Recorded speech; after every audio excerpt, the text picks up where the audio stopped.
Job আৰু career টিভিৰ অন্য এটি ইনফৰ্মেটিভ ভিডিঅ'লৈ আপোনালোকক স্বাগতম জনাইছোঁ। এইটো ভিডিঅ'ত মই আপোনালোকক দেখাম অইল ইণ্ডিয়াৰ ফালৰ পৰা এটা ভেকেঞ্চি আহিছে আৰু সেই ভেকেঞ্চিটোৰ কাৰণে আপোনালোকক কি এলিজিবিলিটি লাগিব, আপোনালোকে কেনেকৈ এপ্লাই কৰিব লাগিব, ইণ্টাৰভিউ কেতিয়া আছে, সকলো ডিটেইলছ। আপোনালোক যদি এই ভেকেঞ্চিটোৰ কাৰণে ইণ্টাৰেষ্টেড হয় তেন্তে ভিডিঅ'টো স্কিপ নকৰাকৈ শেষলৈকে চাই থাকিব। মই আপোনালোকক সকলো ডিটেইলছ ষ্টেপ বাই ষ্টেপকৈ দেখাই যাম। এতিয়া মই স্ক্ৰীনত খুলি দেখাইছোঁ এইখন যোনখন এডভাৰটাইজমেণ্টখন আহিছে অইল ইণ্ডিয়াৰ ফালৰ পৰা, আৰু এই এডভাৰটাইজমেণ্টখন আহিছিলে 14 তাৰিখে আহিছিলে আগষ্ট মাহৰ।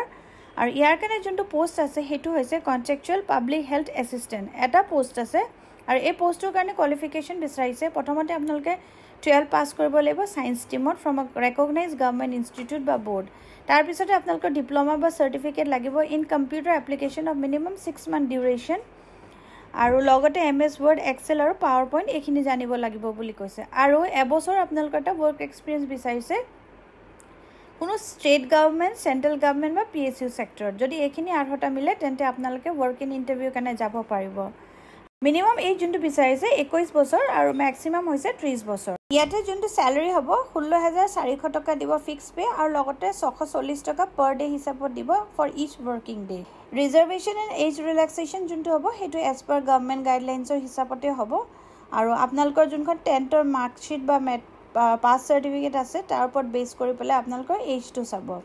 ইয়াৰ কাৰণে work in interview skill test হ'ব, আৰু এই টেষ্টটো হ'ব 3 তাৰিখে হ'ব ছেপ্টেম্বৰ মাহৰ অকুপেশ্যনেল হেল্থ চেণ্টাৰ অইল হস্পিটেল দুলীয়াজানত।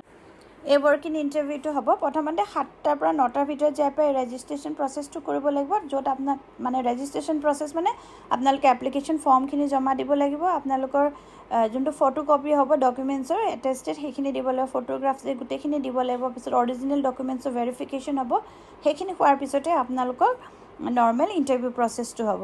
যদিও ইয়াত এটা পোষ্ট আছে আপোনালোকে গুচি যাব, কাৰণ ইয়াত একো পইচা দিব নালাগে আৰু এইটো ফ্ৰী অফ কষ্ট হয়, একো এক্সামিনেশ্যনো নহয়। কমচে কম আপোনালোকে চিলেকশ্যন নহ'লেও এটা এক্সপিৰিয়েঞ্চ হ'ব কেনেকৈ আপোনালোকে এই ইণ্টাৰভিউজবিলাক হয়। আৰু যেতিয়া নতুন পোষ্ট আহিব তেতিয়া আপোনালোকে সেই হিচাপে প্ৰিপেৰেশ্যনো কৰিব পাৰিব। এইখিনি ডকুমেণ্টছ লাগিব, অৰিজিনেল ডকুমেণ্টছ যি আছে আপোনালোকৰ PRC বা কাষ্ট চাৰ্টিফিকেট, কোৱালিফিকেশ্যন চাৰ্টিফিকেট সকলোবিলাক লৈ যাব। আৰু যদি আপোনালোকে কোনো অৰ্গেনাইজেশ্যনত চাকৰি কৰি আছে তেতিয়াহ'লে ন' অবজেকশ্যন চাৰ্টিফিকেটখনো লৈ যাব। আৰু মই খুলি পেলাই দেখাই দিছোঁ এইখন যোনখন এপ্লিকেশ্যন ফৰ্মখন। ইয়াতে যোনটো এইটো ডাউনলোড বটন আছে, এইটো ডাউনলোড আপোনালোকে এইখন ডাউনলোড কৰি ল'ব। কৰি লোৱাৰ পিছতে প্ৰিণ্ট আউটখন ওলাই ল'ব। ডাউনলোড কৰি লৈ পেলাই প্ৰিণ্ট আউট ওলাই ল'লে গোটেই ডকুমেণ্টছখিনিও আপোনালোকে কি আছে চেকলিষ্টখনো পাই যাব। আৰু এইখন ফৰ্মখন থাকিব যোনখন আপোনালোকে ফিল আপ কৰি পেলাই লৈ যাব লাগিব ইণ্টাৰভিউ দিনাখন। এইটো এটা ভাল অপৰচুনিটি হয়। এতিয়ালৈকে যদি আপোনালোকে ডকুমেণ্টছখিনি ৰেডি কৰা নাই, 2-3 দিন মাজত সময় আছে, আপোনালোকে কৰি পেলাই যদি দুলীয়াজানৰ আশে পাশে থাকে বা আপোনালোকে দুলীয়াজানতে আছে তেন্তে আপোনালোকে ডেফিনেটলি গৈ পেলাই ইণ্টাৰভিউটো দি চাব। আৰু অসমৰ সকলো জেগাৰ পৰাই একচুৱেলি আপোনালোকে আবেদন কৰিব পাৰিব, কিন্তু এতিয়া যিহেতু এটা পোষ্ট আছে সেইকাৰণে আপোনালোকে নিজে ডিচাইড কৰি ল'ব যে আপোনালোকে যায় নে নাযায়। বাট আদাৰৱাইজ যদি আপোনালোকৰ কোৱালিফিকেশ্যন মিলে আৰু যদি আপোনালোকে ইণ্টাৰেষ্টেড হয় তেন্তে ডেফিনেটলি আপোনালোকে গৈ পেলাই ইণ্টাৰভিউটো দি চাব বুলি মই আশা কৰিলোঁ। এইটো ভিডিঅ'ত মোৰ জনাবলগীয়া ইমানেই আছিলে। যদি আপোনালোকে ভিডিঅ'টো চাই ভাল পাইছে তেন্তে লাইক এটা কৰি দিব, আৰু এতিয়ালৈকে যদি মোৰ চেনেলটো ছাবস্ক্ৰাইব কৰা নাই তেন্তে ছাবস্ক্ৰাইব কৰি ল'ব।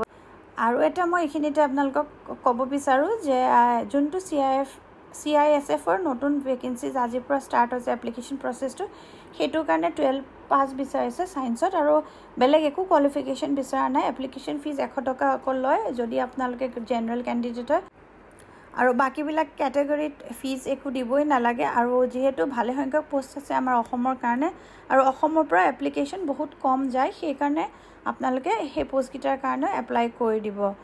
বেলেগ ষ্টেটত পোষ্ট কম থাকে কিন্তু এপ্লিকেশ্যন বহুত বেছি থাকে, সেইকাৰণে কম্পিটিশ্যনটো বেছি হয়। আমাৰ যিহেতু অসমত কম হয় সেইকাৰণে কাট অফ মাৰ্কো কম হ'ব। গোটেই ডিটেইলছ মই সেই ভিডিঅ'টোত জনাইছোঁ, আপোনালোকে এবাৰ চাই ল'ব। আশা কৰিলোঁ আপোনালোকে ভিডিঅ'টো চাই ভাল পালে, আৰু যদি ভাল পাইছে তেন্তে লাইক এটা কৰি দিব। আকৌ এটা নতুন ভিডিঅ' লৈ লগ পাম। ধন্যবাদ।